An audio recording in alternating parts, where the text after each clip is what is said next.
അസ്സലാമലൈക്കും. ഞങ്ങളുടെ പുതിയ വീഡിയോയിലേക്ക് എല്ലാവർക്കും സ്വാഗതം.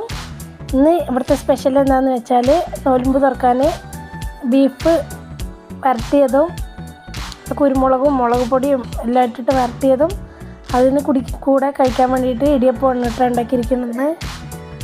ഇടിയപ്പം അപ്പോൾ അതിന് പിന്നെ ഞാനൊരു സ്നാക്സ് ഐറ്റംസായിട്ട് കഞ്ഞിക്ക് കുടിക്കാനായിട്ട് ജീരകക്കഞ്ഞി, നോമ്പ് കഞ്ഞിക്ക് കുടിക്കാനായിട്ട് ഒരു ചിക്കൻ റോളല്ല കേട്ടോ, ബീഫ് റോളും ഉണ്ടാക്കിയിട്ടുണ്ട് കേട്ടോ. അപ്പോൾ അതിന് വേണ്ട മസാലയൊക്കെ ഞാൻ തയ്യാറാക്കി പാനിലെല്ലാം റെഡിയാക്കി വെച്ചിട്ടുണ്ട്.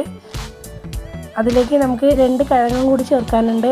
നല്ല വേവിച്ച് ഉടച്ചിട്ട് ചേർക്കുന്നുണ്ട്. ബീഫ് നന്നായി കുക്കറിൽ വേവിച്ചിട്ട് ഒന്ന് മിക്സിയിൽ അതൊന്ന് ക്രഷ് ചെയ്തിട്ടാണ് കേട്ടോ ഇട്ടിരിക്കുന്നത്. വേണ്ട മസാലകളെല്ലാം ഇട്ടിട്ട് എല്ലാം കൂടെ കുത്തി ഇളക്കി യോജിപ്പിച്ചിട്ട് എല്ലാം റെഡിയാക്കി സെറ്റാക്കി വെക്കണം.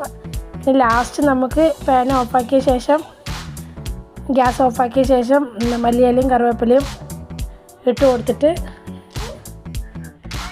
നമുക്കൊന്ന് അത് മൊത്തത്തിലൊന്ന് ഇളക്കി യോജിപ്പിക്കാം. ഇനി നമുക്ക് ഒരു കല്ല് ചൂടാക്കണം. ഇത് പത്തിരിക്കല്ലാണ്. അതിൽ ഞാൻ നോൺ സ്റ്റിക്കിൻ്റെ ആയതുകൊണ്ട് നമുക്ക് വേഗം ചുട്ടെടുക്കാൻ പറ്റും. മൈദയിൽ ഒരു മുട്ട ഒഴിച്ചിട്ട് കുറച്ച് ഉപ്പ് ഇട്ടിട്ട് കലക്കി വെച്ചിട്ടുണ്ട്. അപ്പോൾ അത് ഓരോന്നായിട്ട് നമുക്ക് ചുട്ടെടുത്ത ശേഷം നമ്മൾ ഉണ്ടാക്കി വെച്ച ഫില്ലിങ് അതിലേക്ക് വെച്ചിട്ട് റോൾ ചെയ്ത് കൊടുക്കുകയാണ്. ഇത് ഞാൻ ഇത് ഉണ്ടാക്കിയ ശേഷം ബ്രെഡിലും മുട്ടയിലും ഒന്നിങ്ങനെ മുക്കിയെടുത്തിട്ട് എണ്ണയിലിട്ട് പൊരിക്കുന്നവരുണ്ട്. ഞാനതൊന്നും ചെയ്യില്ല കേട്ടോ. ഇതിങ്ങനെ സെറ്റായിരിക്കും കേട്ടോ. മൈദ മാവായതുകൊണ്ട് ഒരു ഭാഗം വിട്ടൊന്നും വരില്ല.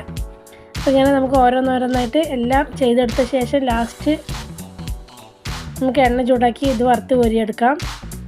ഓരോന്നായിട്ട് ഞാനിതെല്ലാം ചെയ്ത് എല്ലാം ഫില്ലിങ് എല്ലാം പൂർത്തിയാക്കിയ ശേഷമാണ് ഞാൻ പൊരിച്ചെടുക്കുക. അപ്പോൾ നമുക്കത് ഒറ്റയ്ക്ക് ചെയ്യാൻ പറ്റുന്നതാണ്. വീട്ടിൽ സിമ്പിളായിട്ട് ഉണ്ടാക്കാൻ പറ്റും. അപ്പോൾ നമ്മൾ എല്ലാം തയ്യാറാക്കി വെച്ചിട്ടുണ്ട്. ഇനി ഒരു പാൻ ചൂടാക്കി അതിലേക്ക് കുറച്ച് എണ്ണ മതി കേട്ടോ. അതിൻ്റെ പ്രത്യേകത, നമ്മൾ ബ്രെഡൊക്കെ മുക്കി പൊരിക്കുകയാണെന്നുണ്ടെങ്കിൽ, ഞാൻ ഇതിനു മുമ്പ് അങ്ങനെ ചെയ്ത് നോക്കിയപ്പോൾ ധാരാളം എണ്ണ വേണം. എണ്ണ അതൊരുപാട് കുടിക്കുകയും ചെയ്യും. ബ്രെഡൊക്കെ ഉള്ളത് കൊണ്ട് ആണ് തോന്നുന്നു ഒരുപാട് എണ്ണ അത് ഇങ്ങനെ കുടിക്കും. ഇത് കുറച്ച് നമുക്ക് എണ്ണ മതിയിട്ട് അതൊന്ന് വെറുതെ ഒന്ന് തിരിച്ചും മറിച്ചൊന്ന് വറുത്ത് കോരിയെടുക്കാൻ. ഇങ്ങനെ ചെയ്യുമ്പോൾ എണ്ണ കുറവാണ്.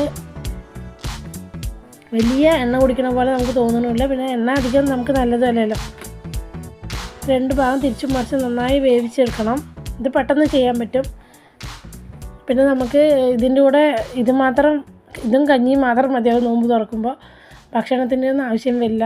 കാരണം ഇത് കഴിച്ചാൽ തന്നെ നമുക്ക് എന്തെങ്കിലും ഒരു ജ്യൂസും കുടിച്ചാൽ തന്നെ നമ്മുടെ വയറൊക്കെ നിറയും.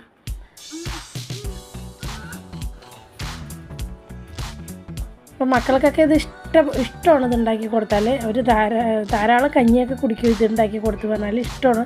നോമ്പ് തുറന്നിട്ട് എന്തെങ്കിലുമൊക്കെ പുറത്തുനിന്ന് പലതരം എണ്ണയിലൊക്കെ വറുത്ത് കോരിയതൊക്കെ നമ്മൾ വാങ്ങിക്കൊടുക്കണതിനേക്കാളും നല്ലത് നമ്മൾ സ്വയം വീട്ടിൽ ഉണ്ടാക്കണമല്ലോ നല്ലത്. അതാകുമ്പോൾ കുറച്ച് എണ്ണ മതി.